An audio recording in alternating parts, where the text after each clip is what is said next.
maybe one trait of a strong leader is selflessness, lack of ego, willingness to engage cooperatively with their team, willingness to listen to other voices and to incorporate other ideas, even if they don't come from themselves.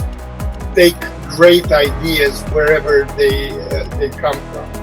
This is probably the one trait that I value most. Well, clarity of vision is absolutely fundamental. It is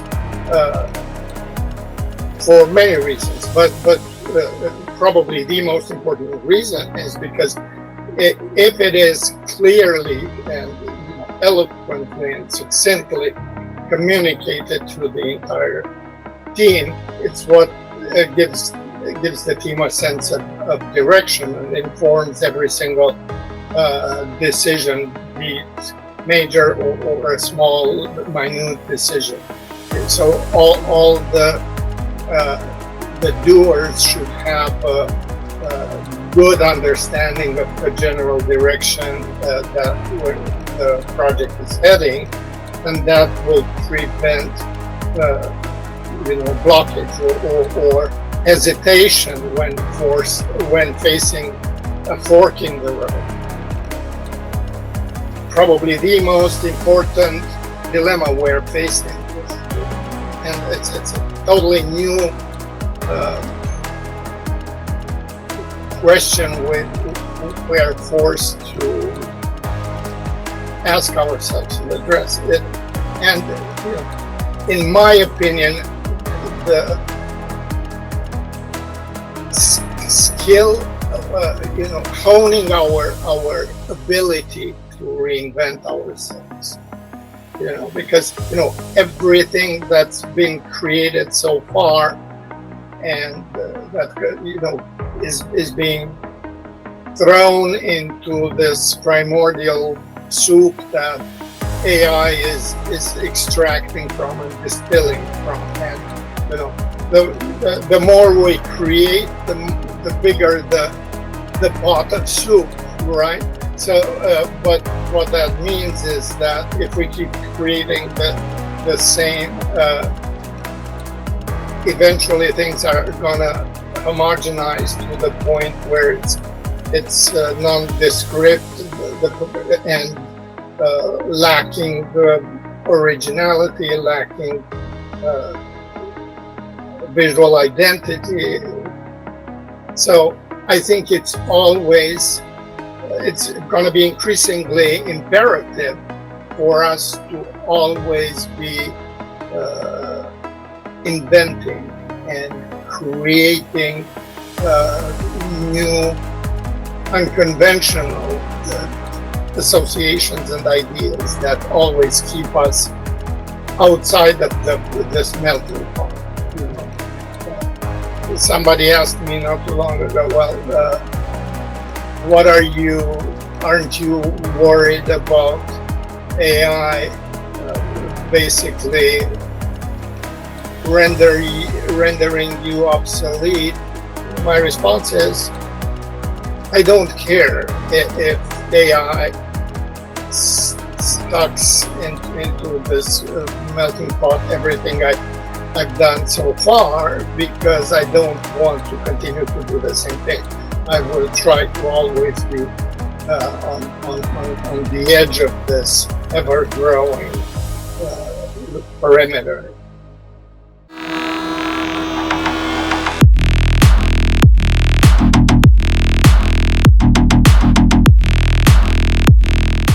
Mastery or high proficiency with the tools is important and is definitely a marketable bullet in one's resume, but it's far from enough. But basically, it makes you a proficient conveyor belt worker, but that's not what being a creative is about. most definitely. We should learn from mistakes, and they're just as useful as successes. The frustrating part when you see the same mistakes being repeated over and over, and no sign of growth or learning from them. But where would I even start? Indecision is a big one. Faced with the increased pressure of having to deliver, on tight deadlines, and staying within a budget, and maximizing profit, and budgets getting bigger and bigger, and the risk adversity becoming more and more of a factor. Decision makers are oftentimes reluctant to make calls out of concern that they're sticking their neck on the line, and they might, whatever decision they take might veer the outcome into the red. So dodge decisive verdicts on the state of the project or on the direction I'm trying to. It is important to know who your audience is, who your client is, so to speak, and what the purpose of your piece, the piece you're working on is. If your focus is on invention and on proposing truly original, unconventional, new ideas, then execution is of secondary importance, and that's what I call concept art. That is fundamentally conceptual. There's conceptual value and originality. You can have a fantastic idea communicated with clarity without trying to embellish it unnecessarily with smoke and mirrors. Now, production design is aimed at providing the doers with the necessary information to build an asset or a component of a game. And of course, you need to provide enough. It's like a blueprint for the builders. Now, depending on who the builder is, they may need more hand-holding or less or none whatsoever. That's why I enjoy a great deal working with experienced artists who, oftentimes, can work from a verbal description or a really quick, dirty scribble on a napkin, and they have the ability to extrapolate from there and fill in the blanks. The less experienced they are, or the less empowered they are by their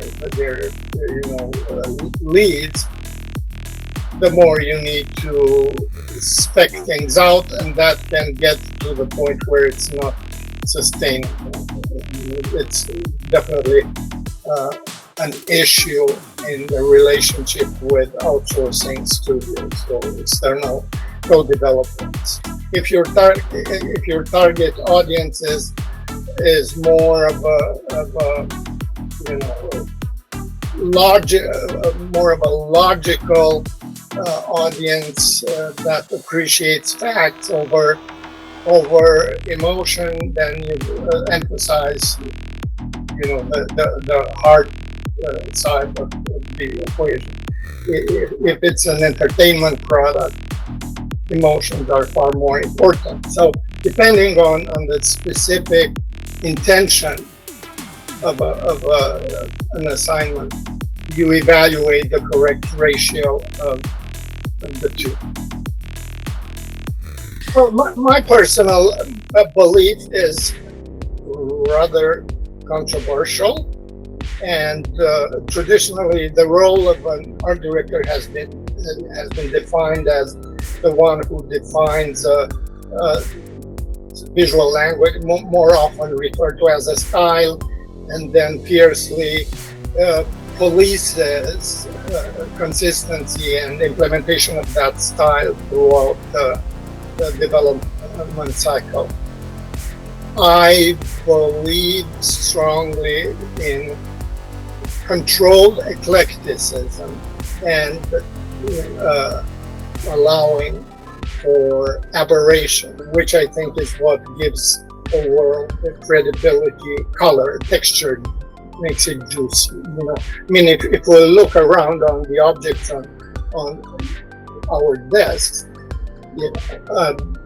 water bottle and the mug and the paper clip and the mouse, they all speak different languages, right?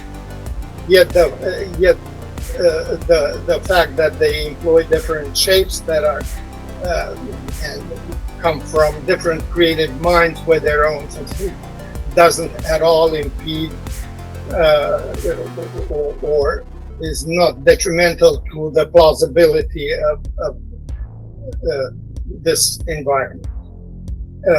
Oftentimes there is this tendency of, deciding up front this particular race of whatever characters or creatures, they're all about,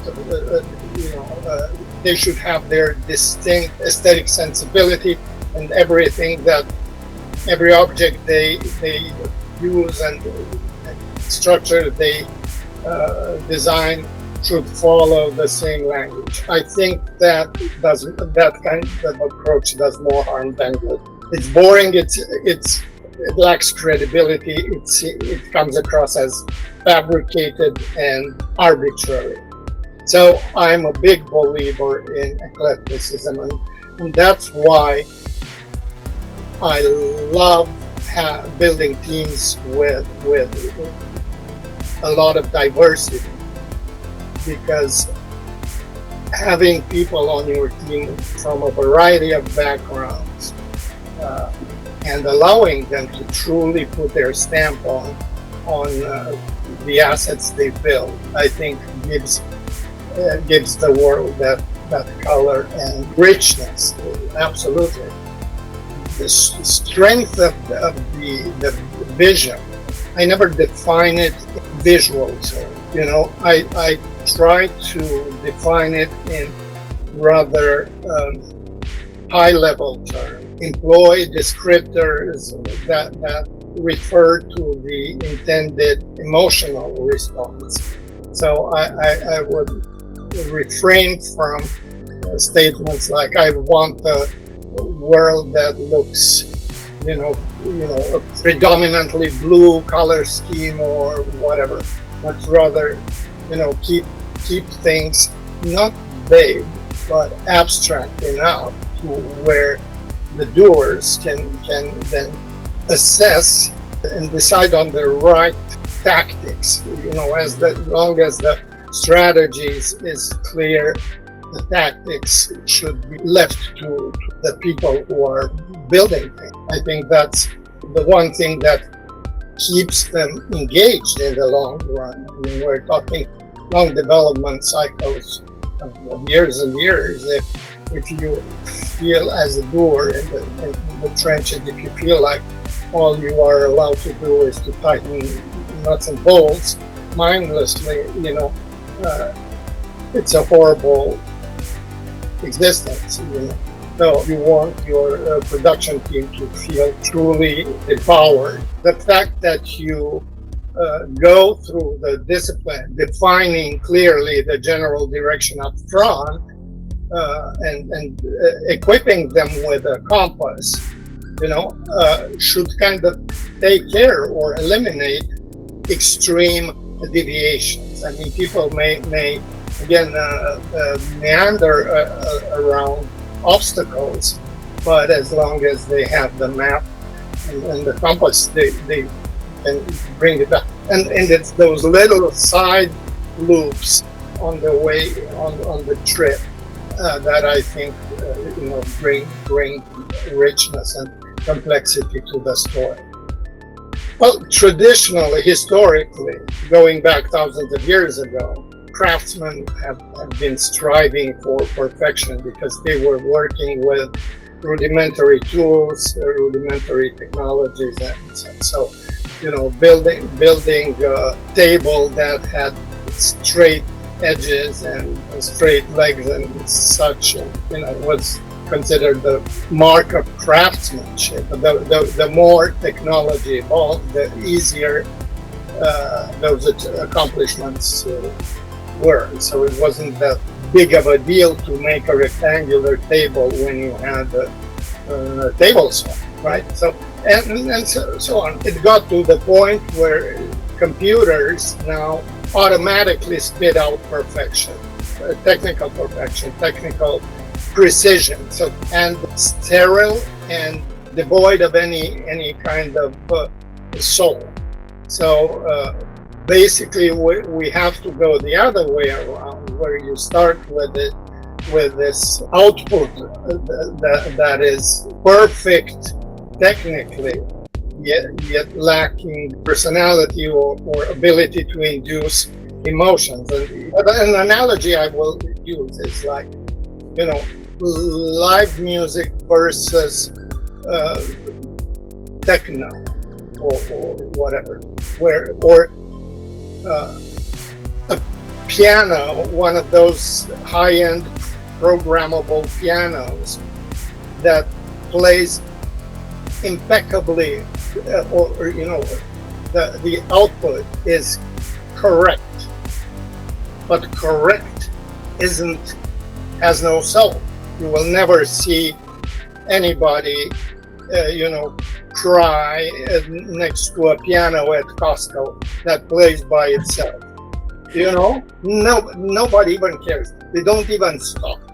They are marveled by the technical accomplishment, and they see the keys moving, and it's like, okay, so what? And they move on. And then you go to, you see a busker, a street musician, and they will just pull on the strings of your heart, and their technique isn't anywhere close to perfection. But I mean, to the point where on one big team a few years back, I had a group of dedicated artists dedicated to introducing imperfections. They would take the assets from on purpose. You may choose to edit this out, but we called it the. So people who would take assets that were, too perfect, too clean, and just warp and twist and introduce noise, and at all levels, from putting nicks or on an edge that was too straight, all the way to introducing a noise factor in the distribution of plants on a map, or the verticality of telephone poles, making sure they were deviating from perfect verticality slightly, and chimneys on the roofs of a broad cityscape, making sure they were kind of quick and roof lines and all of that. So I think that level of attention focused on breaking up perfection is worthwhile. To stop obsessing with inventing a style, it was eating me alive when I was young. The fact that I didn't feel like I have a style, and this desperate, the sense of urgency, and that, hey, I need to create or artificially invent a look of of my own that will help me stand. Style needs to be, in my opinion, kind of an organic consequence of content. And so when I stopped obsessing with it and I started putting more thought into what I'm doing, and just employing the technical means towards proposing a story or an idea, and letting style follow rather than lead, over time, without even trying, the body of work has basically resulted in a stylistic consistency to some degree. But then again, I never make it a priority to, when I start a new piece, to make sure it fits with what I've done before, but rather, hey, is this worth my time putting, have I thought about it enough do I feel this need to share it, and it needs to come from a place of honesty and this urge to communicate, and then let the visual language follow. If it happens organically, naturally, over time, as the result of personal growth and maturity, I think it's a lot more valuable than if it's. This last one concerns me the most. Advent of AI, I think, is most consequential. All the changes up to this point have been, rather minor or somewhat ephemeral, but it looks like this one's a major game changer. Which ones have inspired me? Again, introduction of a new piece of software or a new tool can be exciting for a second, but then you realize that at the end of the day, it's all about substance and conceptual originality. You have to go back to basics, and people who jump at every new tool with the impression or conviction that, hey, this is it, this is what I need to do for the rest of my life, are just contributing to the noise that's out there. And AI now, even more than other tools, will exponentially increase the amount of noise that's out there. So it becomes that much more critical for us to reinvent ourselves and make sure that we have impactful, resonant stories to tell and share, rather than in order to stand out. We are not gonna stand out by increasing the level of fidelity or tightness of execution of our entertainment product. Well, I don't know if we challenge AI or AI challenges us, but at the end of the day, as long as we're capable of occasionally reinventing ourselves and not getting stuck into macerated into this primordial soup, that's what we need or try to do. I think the ones that have the maturity to understand the value of true personal growth, which goes beyond technical skills, are willing to be and understand the value of vulnerability as a creator, as an artist, people who are willing to absorb, who basically shed any kind of armor or and let the external factors really keep and affect their emotional state, and then who are willing to then share and willing to be honest and expose themselves. I think that's hugely valuable.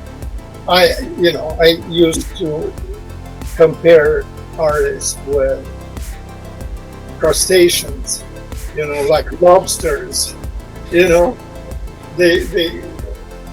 They grow and grow and grow within their shells. I don't even know if lobsters do it, but I'm sure there are other species of crustaceans, and then their what's exoskeleton or whatever it's called becomes too tight, and they shed it, and that's when they're at their most vulnerable.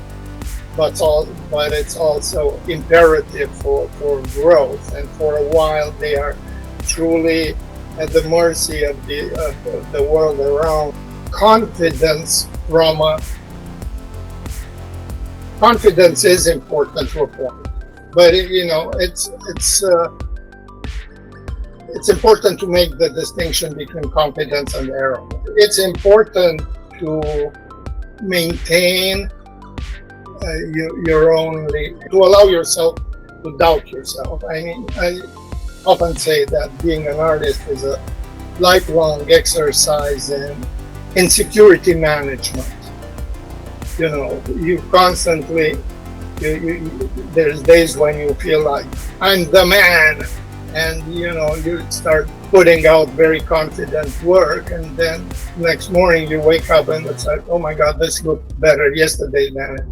And that's okay. So I think from these lows in confidence, you learn just as much as from the highs, and allowing your confidence level to fluctuate.